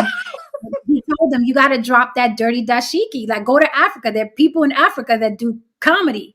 And he said that, Michael Blackson will brush him off, but then he started showing up looking like exactly what Katt Williams told him to do. But then it's like, they don't want to talk to me no more after they run with that advice that I gave them. And I think that Katt, is that guy where people don't like that he's right, where people don't like that he's that guy. Because sometimes people get mad at you for improving their game. They do. It's true. After they win with this shit. I talked to somebody about this earlier today. Yep. I said, you got two different types of people. The ones who will like give you the ass to kiss after you help improve them, or just the ones which are like, you're not expecting anything from them, but just watching them grow, and you know they appreciate it. Like, it's just such a beautiful feeling. It's priceless. Like, there's no amount of money you can put on that. But there's two different types of people who get help. Because we all get help. Don't none of us get to where we're at without it. Not one of us. Not one of us. So to sit here and act like, when people act like they just got to wherever they got on their own merit, I'm like, you full of shit. You are full of shit. If you want to go fast, go alone. If you want to go far, go together. You know, there's a lot. Again, if you haven't watched it yet, it is that interview with Katt Williams and Shannon Sharpe. It is a masterclass. It was amazing. And it was amazing, even aside from what Katt was saying, but to watch Shannon Sharpe tiptoe, be very careful, and cower at the things that Katt was saying. And Katt, it was just words. It was just words. To be clear, Katt was talking about his experience in the industry, his experience in life, his experience with his children he adopted, his experience, period. He's just talking about his experience. And you see Shannon Sharpe get small. You see him cower. You see him thinking like, this is going to get me in trouble. It's all in his eyes. It's all in his demeanor. The shucking and jiving. Oh, God. Down a little bit. If you notice, even because, you know, in the beginning, Shannon's very like, you know, he does the shucking and jiving very, very well. It's almost cringe. It's cringe. I don't know how anybody. Thank you, Lily. That's the word I was looking for. It's very cringe. I personally am not attracted to a man that acts like that. Like it looks like buck dancing to me. It looks like shucking and jiving. I would hate to be in a room with him, and I'm gonna go race here. I would hate to be in a room with him as my man, two white men, and let's say a Chappelle or Chris Rock, and this dude is buck dancing and hopping up and down in his chair, and I'm his fucking woman. Mm-hmm. I couldn't do it. It is very cringe. I think men should have a certain amount of stoicism. I think that Katt Williams was sitting there like a grown ass man, and he made Shannon look like a child, a man child. With that said, you know, Shannon, he's a jock, right? He's a jock. He's not a scholar. I wasn't expecting him to be a scholar. I wasn't expecting him to be a philosopher. However, I wasn't also expecting him to be such a coward. He came off as such a coward. He kept referring back to, oh my God, I'm gonna get in trouble and no one's gonna come here ever again. Like, hold your nuts and be like, these weren't even my opinion. So if you don't want to come here, Steve, if you don't want to come here, said the entertainer, you know, what can I do? That man came here and I gave him a platform like I gave y'all a platform. What do you want me to do? Dumb. He doesn't see what, like, but Katt had to tell him, you idiot, you don't see I'm putting you on the map. You don't see that. That's the interview he's had. But, dude, I mean, you know, you had a quote unquote Instagram hoe up here, and you made that a big interview. Like, you really thought that, you really thought interviewing Brittany Renner was is that her name, Renner? Right? Yeah, I get her mixed up a lot. I get her mixed up. Yeah. So you really thought Brittany Renner was going to be a poignant fucking interview. Katt's telling you, I'm putting you on. He was like, Oprah next. Like, I'm legitimizing your show. Semper Fi, sir. You know, I'm legitimizing your show, but again, a lot of these guys that are podcasting now, it's all bells and whistles. They're not real journalists, right? And again, I'm not taking anything from Shannon. However, I would like to see Katt Williams across an intellectual equal, because I think it's going to be even more of a phenomenal interview and just display of a master. He's a master, a true king of comedy. Yes. And on that note, and yes, to echo what Jen said, to all the Marines in the room, Semper Fi indeed. I'm going to watch the rest of this interview before the night is out. And I'm pretty sure I haven't just scratched the surface. I got 1 hour left. So, yeah, I got 46 minutes left, and I'm very excited to go back to, because I want to finish it. It is available on YouTube. Full episode. Shannon Sharpe interviews Katt Williams. I got 46 minutes left. It's 2 hours and 46 minutes, and I'm looking forward to learn some more. I've always loved him. He's been one of my top. It's Chris Rock for me, Katt Williams, and then Chappelle. I know Chappelle is your god, but I feel like Chappelle now is more of a public speaker and a philosopher. Right. So if you're going to turn on a Chappelle special and think you're going to be like, nyuk, nyuk, no, at this point, he's a philosopher now.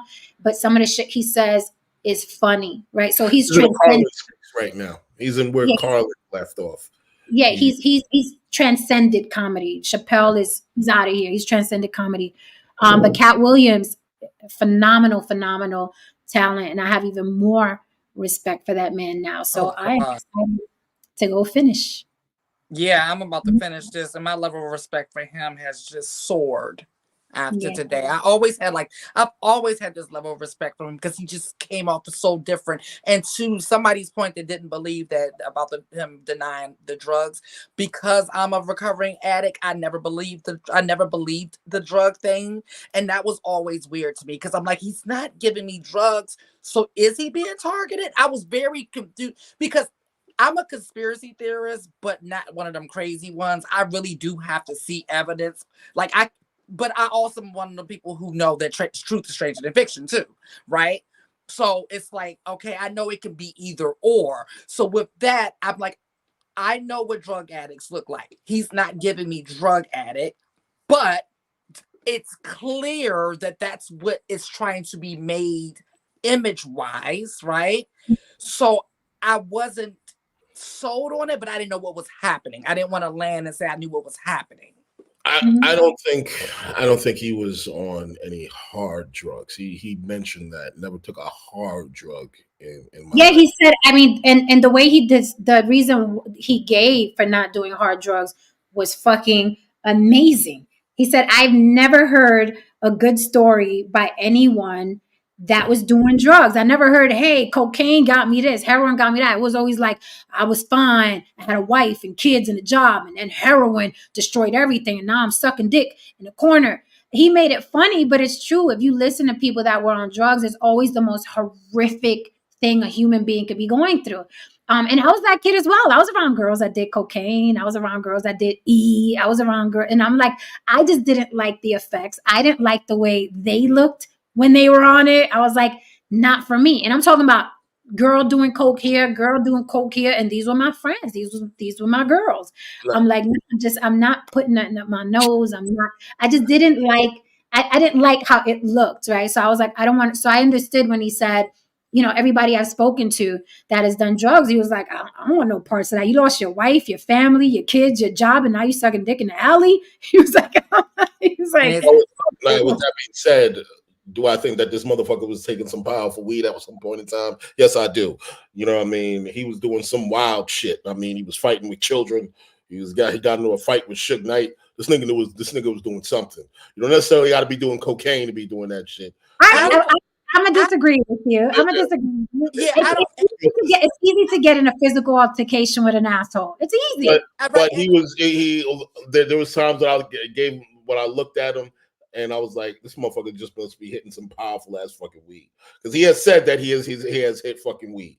That's right. He admitted it. He completely admitted that cocaine and heroin and all that shit. I don't believe that. I don't believe. He completely admitted that he smokes weed and cigarettes. He completely admitted he smokes weed and cigarettes. I'm saying, if that's the evidence, getting to a fight with Suge Knight and some little asshole on because I remember that fight. There was a time when he was doing. I remember that. That's the time period I'm talking about, and to me, it seemed like this. It just seemed inauthentic of the way it was being reported. Did y'all notice something though? Did y'all notice something? I was wondering if y'all got here. And I saw it. And this is one of the reasons why I come down on Kevin Hart so so much. And hearing him say certain things kind of solidifies my suspicions. Yeah, it makes sense. Pay attention. Right at that spot. Like Chappelle, okay, we got Chappelle, and he left. He said fuck that for $51 million, and he went to Africa, you know what I mean, or whatever. Think about that time. The only person who was kind of there was kind of like, you know, Katt Williams. But for some strange reason, he wasn't allowed to ascend. Some strange reason. I don't know. But who was allowed to ascend when that big, huge vacuum was created? Kevin Hart.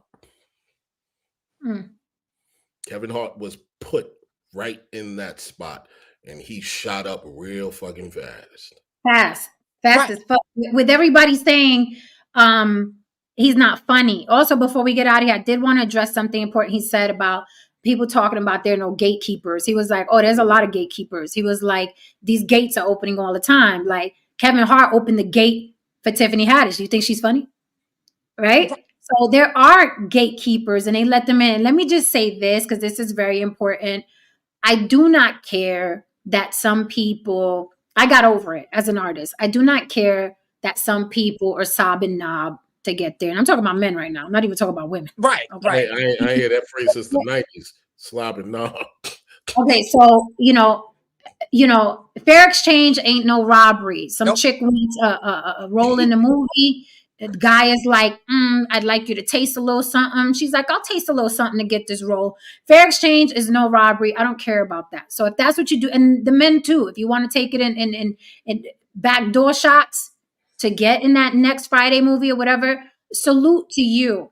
The only issue that I have, which seems to be impossible, is the only issue I have that the people that get down that way are stopping the people that are natural talents that are putting in the work. That's the only problem I have with it. Like, I wish it was more open to, hey, I want to get on this project by Sabin Knob. And this person is like, well, hey, I want to get in this project too, but I'm willing to put the work in and study the craft and blah, blah, blah.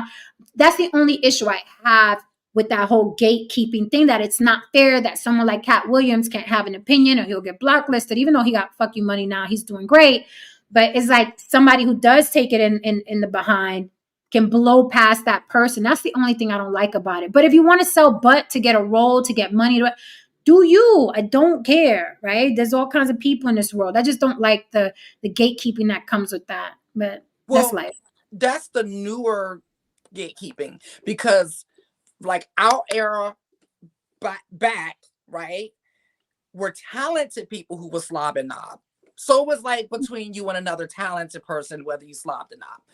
Now it's just like, oh, she can slob a knob. Okay, put her in the movie. It's like just talented, like talentless people.